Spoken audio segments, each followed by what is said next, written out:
if you can trade your knight for the bishop that would be supported by this open, this advanced pawn here. This knight is looking to target their light squared bishop, right? Or any knight is looking to target it, and vice versa. Okay, white is looking to get rid of your bishop that is going to affect on these dark squares. Alright? So you want to actually look at this position, and you want to battle for the half open center. And only once you've got a forward, a piece in a strong square, hopefully an outpost, and an open, you fought for that open file, only then can it actually make a huge difference to you. Only then. And now, sometimes the open file, if there's been an exchange of one of the heavies, one of the rooks is gone, that open file can be shut down. There'll be no entry squares. So, but you have sufficient control over that center. So you open a file on the flank.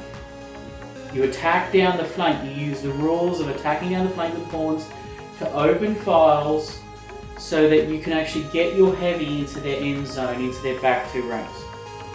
So sometimes if that file, if one of the rooks has been exchanged off and there's no real way, there's a loggerheads, and you've got your piece in a strong square,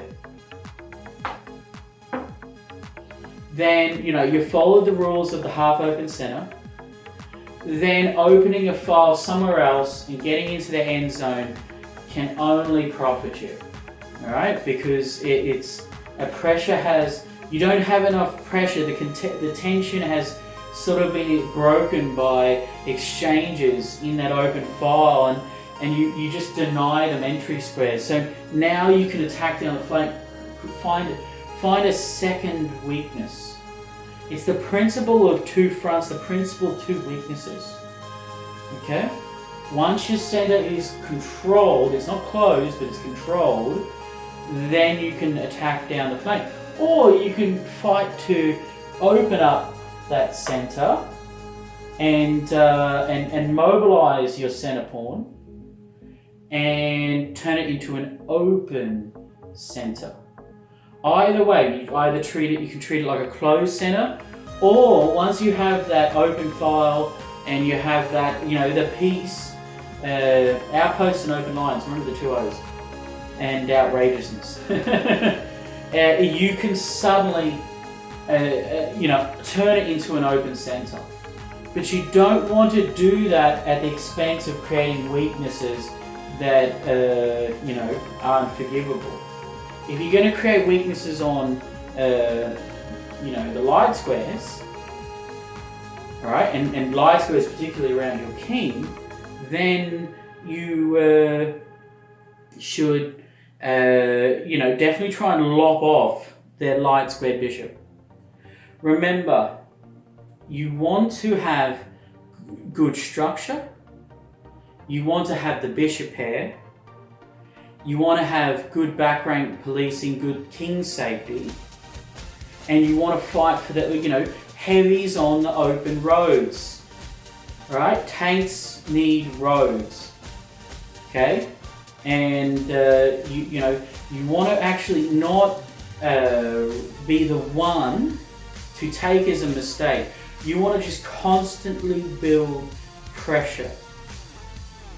And, this is, so in another way, back to the curry analogy, if you've toasted your spices, you've got everything there, you've got your chili, you've got all your fresh ingredients, and it just takes time. With a half open center, just takes time. So let's just quickly recap that. You want to get your knights and lights, bishops, into those squares supported by your center pawn. You want to fight for the open file. You don't want to just move pawns creating weaknesses. You want to fight for that control. And once you do have control, you want to choose, is it going to benefit you to open up the center, or are you going to attack down the flank?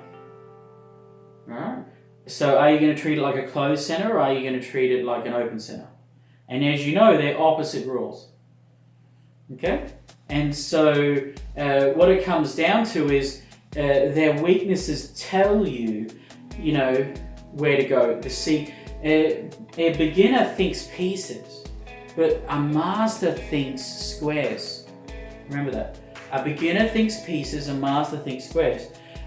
You want to look at bringing your knights to these strong squares, and you want and your bishops, and you want to. In this case, it would be dark square bishops for black, and the opposite for white. And so they're the targets.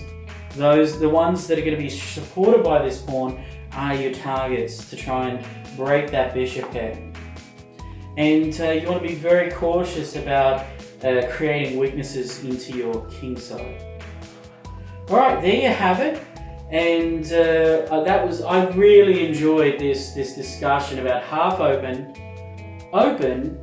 and closed centers. And if you actually understand this and you actually use this, then you're going to be able to create all sorts of advantages. Alright? Now, if you ruin their structure, you target their structure. And you don't want to play slowly. When you play, you want to play with a purpose, remember your principles, and you want to actually remember that every time a pawn moves or there's an exchange, the board has made a significant change that can't go back, and so you need to rethink your plan. Maybe instead of treating it like a closed center is wrong, maybe you need to bust it open and first, so that they don't get counterplayed by busting it open themselves. Alright, take care and be safe everyone. Bye!